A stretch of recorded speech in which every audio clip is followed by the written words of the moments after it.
Paz do Senhor, galera da Geração Team, tudo bem com vocês? Estou feliz de estar aqui em mais uma escola bíblica dominical junto com você. E eu quero te convidar a abrir a sua Bíblia comigo em Atos capítulo 2, versículo de número 45. Se você tem a sua revista, é a lição de número 5.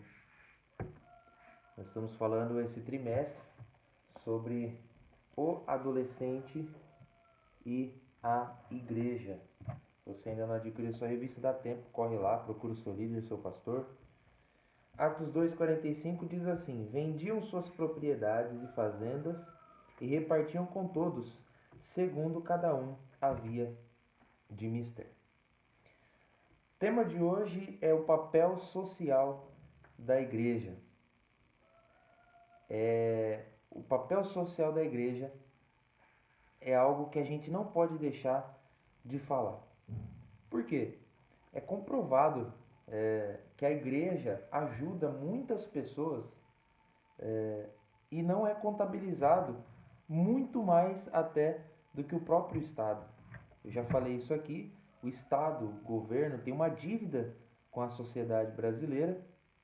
Por quê? Por conta de corrupção, por conta de muitos desvios que deveriam ser destinados à população. Nós deveríamos ter uma educação melhor, nós deveríamos ter um hospital melhor, hospitais melhores, mas não é o que acontece. Porém, muitas pessoas ao redor do Brasil, em tantas igrejas, se reúnem, tira o dinheiro da sua própria conta, tira o seu moletom, a sua roupa, do seu próprio guarda-roupa, põe num carro e leva para as pessoas que são carentes, que são necessitadas. Isso é uma coisa que pouco se fala sobre a igreja e o Estado tem uma dívida com a igreja. A primeira coisa que eles quiseram fechar na pandemia foi a igreja, mas é a igreja que salvou muitas pessoas no meio dessa pandemia, onde pessoas começaram a passar fome e a igreja ajudou.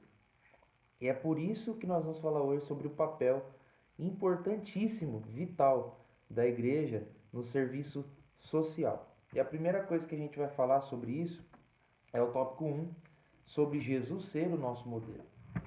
Jesus, ele fez trabalho social. O primeiro milagre de Jesus foi ajudar num casamento, onde não havia ali mais condições para continuar a festa porque faltava o vinho, né? Jesus começou os seus milagres com um milagre social, um milagre que ajudava a família, né? Se a gente for pegar o contexto, a gente entende que se Jesus não fizesse aquela multiplicação, é possível que aquele casamento nem continuasse. E todos nós sabemos que o casamento e a família é a base da sociedade. Quando a família vai bem, o resto vai bem. A escola vai bem, a igreja vai bem. A família é a célula principal da sociedade. E é por isso que o inimigo luta tanto contra a família. Mas Jesus começou assim. Jesus, ele sentou na beira de um poço para falar com uma mulher samaritana. Além de ser um baita de um preconceito na época, uma sociedade na época muito mais machista, Jesus sentou com uma mulher problemática, uma mulher que já tinha casado 5 vezes e ainda por cima, por haver uma diferenciação social ali entre judeus e samaritanos, ela era samaritana e Jesus quebrou os protocolos e entrou ali em ação para conversar com uma mulher que estava carente de atenção. Jesus fez isso muitas outras vezes. Aqui na nossa revista tem algumas citações, né? Ele socorreu órfãos e viúvas, você vai achar isso em Lucas capítulo 7. Ele também quis sempre alcançar os perdidos, você vai achar isso em Lucas 19:10. Jesus é o nosso modelo. E Jesus fez isso. A Bíblia diz que havia um costume já do ministério de Jesus de ajudar os pobres. Jesus, quando ele multiplicou os pães e peixes, o que sobrou foi entregue aos pobres. As pessoas que não tinham com que comer ali na multiplicação, Jesus alimentou. E Jesus ele se importava com o serviço social. Jesus mesmo falou que quando alguém fizesse uma boa ação, quando alguém fizesse um serviço social para algum desses pequeninos, ele estava se referindo primariamente aos irmãos da igreja. Mas também isso pode ser aplicado para todas as pessoas que estão necessitadas. Ele disse que seria feito para ele mesmo. Então, quando eu faço uma boa ação para alguém, eu estou fazendo para o próprio Senhor Jesus. Nosso pastor conta de que uma vez ele andava com o nosso bispo e o bispo ajudou uma pessoa e falou: vai que é Jesus. Talvez você passa perto de alguém e aí seu coração se move e você tem que pensar nisso mesmo. Vai que é Jesus. Porque Jesus falou que toda vez que a gente faz isso para alguém, a gente está fazendo isso para ele. O segundo tópico que tem aqui na nossa lição é a fé em ação. Se você tiver a Bíblia aí, abra aí comigo em Tiago, capítulo 2, versículo 17, que diz assim: assim também a fé, se não tiver as obras, é morta em si mesma. Nós sabemos que nós somos salvos pela fé e não pelas obras. Porém, é impossível alguém ter uma fé verdadeira sem que essa fé produza obras. Eu não faço algo para ser salvo. Eu faço algo porque eu fui salvo. E isso é consequência. Quando você tem uma fé verdadeira em Jesus e o seu coração está arraigado na palavra e a sede, o centro do evangelho é o amor a Deus, o amor ao próximo, é impossível a sua fé não gerar boas obras. Você entendeu? Não são as suas boas obras, diferente dos espíritas que pensam isso, que as boas obras vão salvá-los. Não é assim. Mas o fato de eu ser salvo tem que produzir em mim boas obras. Essa é a diferença. Então, se eu estou na igreja, eu creio em Jesus, mas eu não ajudo ninguém, eu não tenho compaixão de ninguém, meu coração não se move por ninguém, eu não sou um cristão verdadeiro. Simples assim. Se meu coração não se move, se meu coração é duro em relação à dor alheia, eu não sou cristão. Porque essa é a marca do cristianismo. A compaixão, a misericórdia, o amor.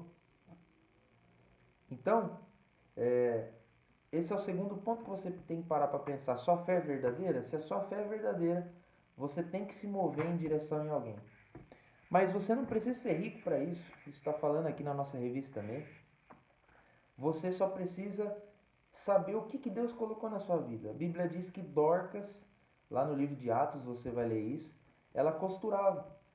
E ela costurava bem e ela usou essa habilidade para o reino de Deus. Ela pegava, costurava roupa para as outras pessoas que precisavam.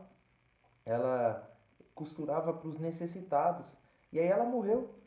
E a ausência de Dorcas foi tão grande que eles não puderam suportar a ausência dela, a morte dela. Então eles chamaram o apóstolo Pedro e Jesus ressuscitou Dorcas através da vida do apóstolo Pedro.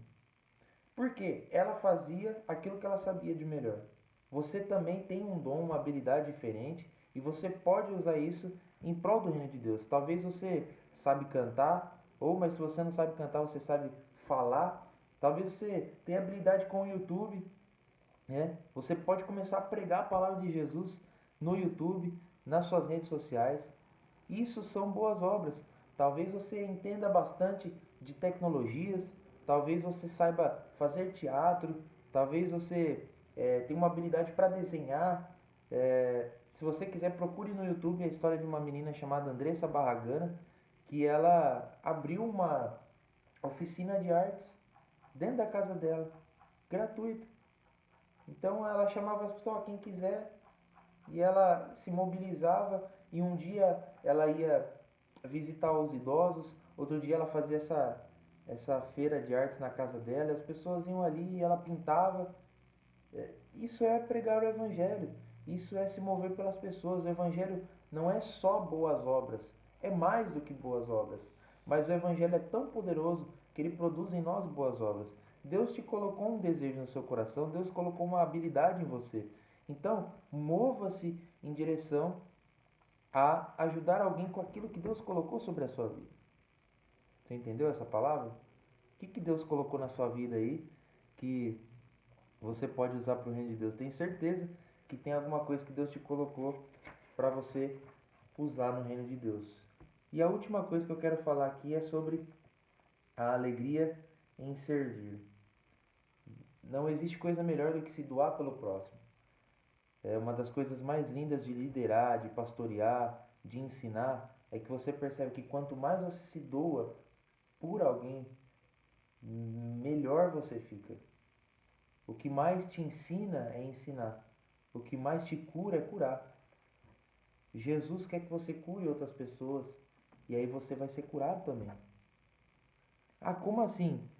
Não significa você se colocar numa posição de perfeito, de que não precisa de mais nada, mas mesmo com as suas falhas, mesmo com as suas dores, mesmo com seus machucados, ferimentos, você se dispor um pouquinho para se doar por alguém. Quando você faz isso, o Espírito Santo de Deus começa a verter um bálsamo na sua vida e você começa a perceber que você não é o único que tem problemas. Tem outras pessoas que têm problemas e problemas muitas vezes mais graves. Então, doe-se por alguém. Se doe por alguém. Você vai descobrir quando você se entrega por alguém. Jesus cura você naquilo que você precisa. Amém? Jesus falou que a melhor coisa é dar do que receber. Não é assim?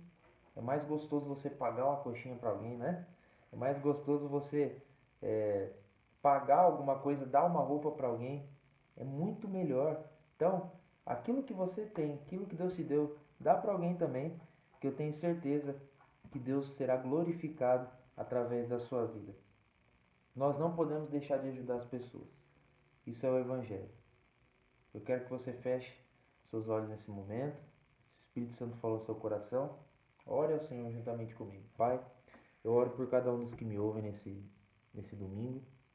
Que o Senhor abençoe, Senhor, a vida desse jovem, desse adolescente.